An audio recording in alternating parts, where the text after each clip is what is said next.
Hi, my name is Craig and I work for Universal Robots.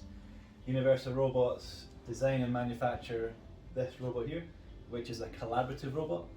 That means it's a robot which can work alongside people because it's safe as it is. If it bangs into you, it won't hurt you.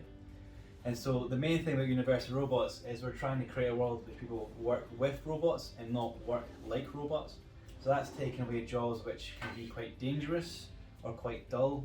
You know, perhaps if it's a job that's screwdriving quite a lot, it can cause some wrist damage. So you can get a robot like this to do that kind of task and free up that person to do something a bit better for them. So that's what Universal Robots is all about. How I got into it myself, I went to university and studied physics, and then from that I worked in automation industry, and more recently moved across to Universal Robots as part of the sales team. But there's people working in the sales team who've come straight from school, gone to like an apprenticeship at like a tool making place and got their engineering skills up that way, and once they've kind of worked in the engineering for a bit, moved into robotics. So there's lots of different avenues into it. If you're interested in getting into it, I'd say any kind of engineering, be it engineering degree or college or engineering as a job.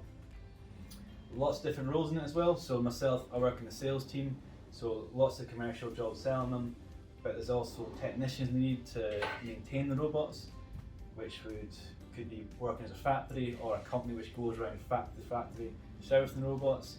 You need robot programmers, so there's a bit of programming which is a bit more exciting than an IT program. When you program a robot, you can actually see it moving about. Like I've programmed this really quickly, just to go down, pick up this block, and then move it around and back again. So programming where you can actually see the result rather than just randomly on a computer.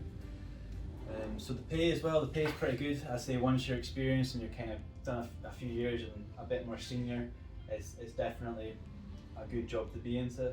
And I would say it's a job for life as well. Most people I know in the sector have been here for a good few years, and there's lots of variety and lots of different avenues to go down, so it's definitely a place you can stay in for long term. And myself, the thing I like most about the job is probably going to different factories and seeing how they run and operate, and getting a real sense for what there is in the world. So yeah, I say robotics is a good career to go for.